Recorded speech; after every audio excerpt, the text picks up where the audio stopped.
Bonjour à toutes et à tous, vous écoutez Cinécast, le podcast qui chaque semaine vous recommande des films à voir au cinéma, en streaming ou en VOD. Aujourd'hui, je vais vous parler du film L'amour et les forêts de Valérie Donzelli qui était présenté au Festival de Cannes dans la sélection, dans la section Cannes Première, qui est sorti quasiment dans sa foulée en France. Donc, il est déjà sorti le 24 mai. Donc, évidemment, il est encore dans les salles. Il s'agit donc du nouveau film de Valérie Donzelli, hein, Valérie Donzelli, à qui on doit, notamment, La guerre est déclarée. On lui doit aussi, Notre-Dame et puis elle a participé à pas mal de scénarios, et puis à d'autres films comme actrice aussi, hein. Elle était notamment, il y a 2 ans dans, Madeleine Collins. Hem Et donc ici, elle est, à nouveau, on la retrouve comme réalisatrice en solo avec, dans un film qu'elle a écrit, en collaboration avec Audrey Diwan, hein, la réalisatrice de L'Événement, qui avait remporté le Lion d'or à la Mostra de Venise il y a 2 ans. Hem, il s'agit donc de voilà, de L'amour, et les forêts, un film dans lequel c'est Virginie Fira et Melville Poupeau qui sont les têtes d'affiche et dans lequel il est question de Blanche, une jeune femme qui va croiser le chemin de Grégoire. Hem Et bah, quand elle le rencontre, elle pense avoir trouvé l'homme de sa vie. Alors que, en tout cas, celui qu'elle cherche à ce moment-là, bien que c'était quelqu'un qu'elle connaissait déjà depuis longtemps, mais il s'était perdu de vue. Et bah, les liens qui les unissent se tissent rapidement et leur histoire se construit, dans l'emportement, un petit peu en vitesse. Le couple déménage assez vite, Blanche s'éloigne de sa famille, de sa sœur jumelle et puis voilà, elle se lance dans une nouvelle vie. Mais fil après fil, elle se retrouve sous l'emprise d'un homme possessif et dangereux. On regarde tout de suite un extrait de la bande annonce.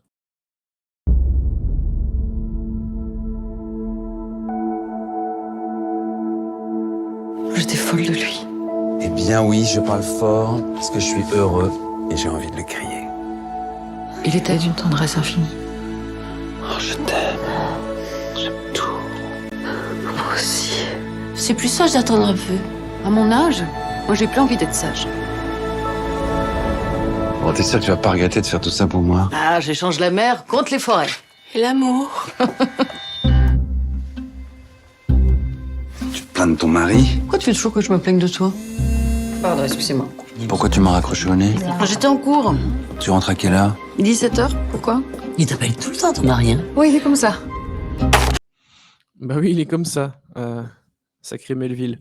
Enfin, sacré, le je ne me souviens plus du nom du personnage.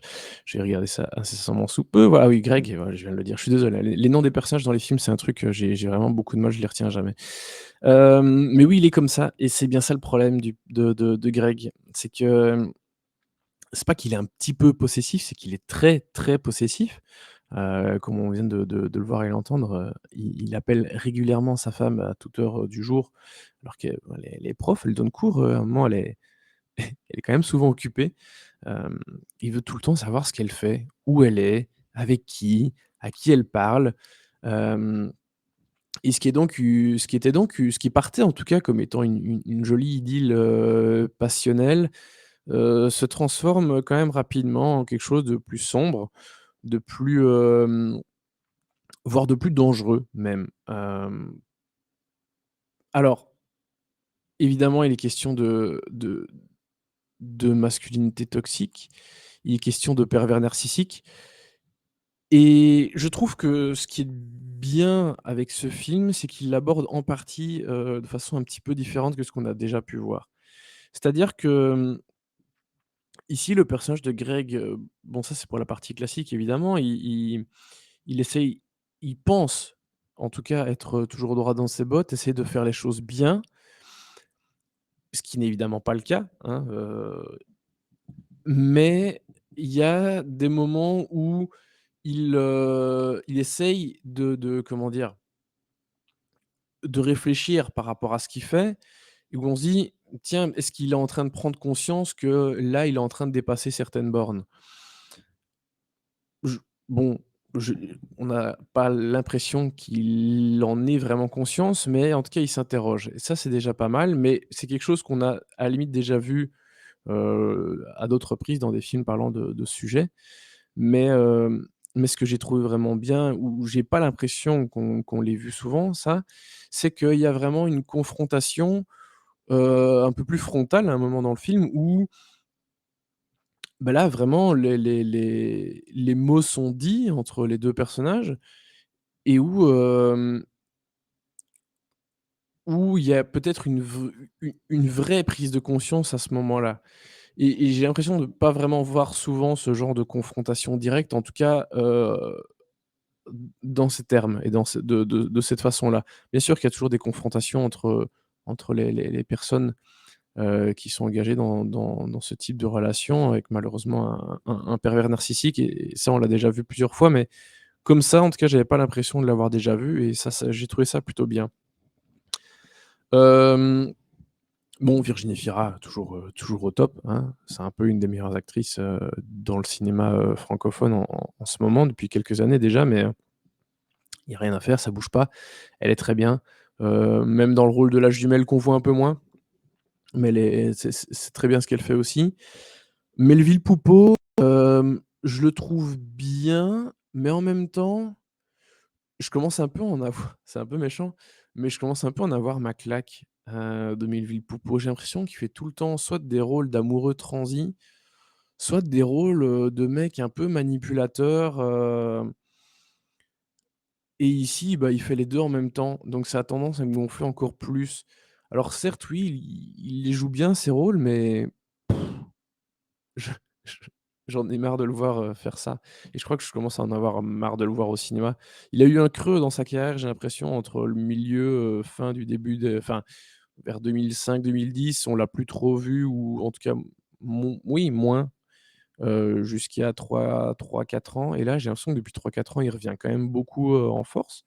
En tout cas, on le voit il est plus visible dans des rôles plus importants, à nouveau et bah, ça y est, j'en ai déjà marre parce qu'il joue vraiment tout le temps la même chose et alors certes, il le joue bien, mais j'ai l'impression que de film en film, à la limite, c'est presque le même personnage, quoi et ouais, vraiment, moi, ça passe plus trop.